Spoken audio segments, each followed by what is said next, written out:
Maidə surəsinin 114-cü ayəsidir. Uca Allah həmin ayədə Həzrət İsa əleyhissalamın belə buyurduğunu nazil edib. Ey Rəbbimiz, bizim üçün səmadan bir süfrə nazil et. Həmin süfrə bizim əvvəlkilərimiz, bizdən sonra gələnlər üçün səndən bir nişanə olsun. Bizim üçün o süfrənin nazil olması bir bayram olsun. Sən bizə ruzi ver, sən ruzi verənlərin ən xeyirlisisən. Nə üçün bu ayəni mən seçmişəm? Bilirsiniz ki, bayram təkcə dini mədəniyyətimizdə deyil, eyni zamanda bütün xalqların, bütün millətlərin mədəniyyətlərində, ictimai, siyasi,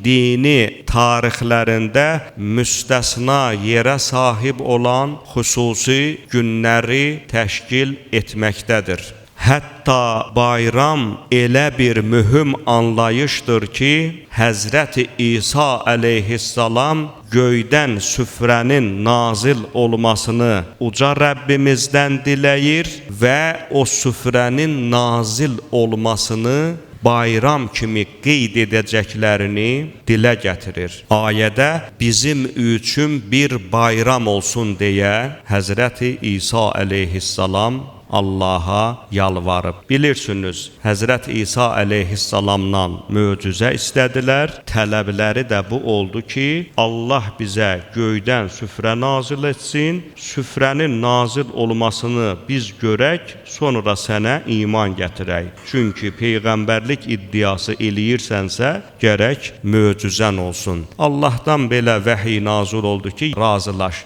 Amma bundan sonra iman gətirməyənlərə elə bir əzab verəcəyəm ki, heç vaxtı heç kəsə o əzabı nazil etməmişəm. Bizim bəzi bayramlarımız var. Biz deyəndə mən Əhl-i Beyt məktəbini nəzərdə tuturam. Əli övladı Əlinin tərəfdarlarını məktəbini nəzərdə tuturam. Bəzi bayramlarımız olan kimi, kimlərsə haradansa peyda olurlar, bayramın qeyd edilməsini, məsələn, Məbəəs bayramı, Peyğəmbərə verilmiş Peyğəmbərlik günü, bayram keçirməyimizi və sair bu qismdən olan bəzi bayramlarımıza bidət damğası vurur və belə bayramların keçirilməsinin dinə zidd olduğunu təbliğ edirlər.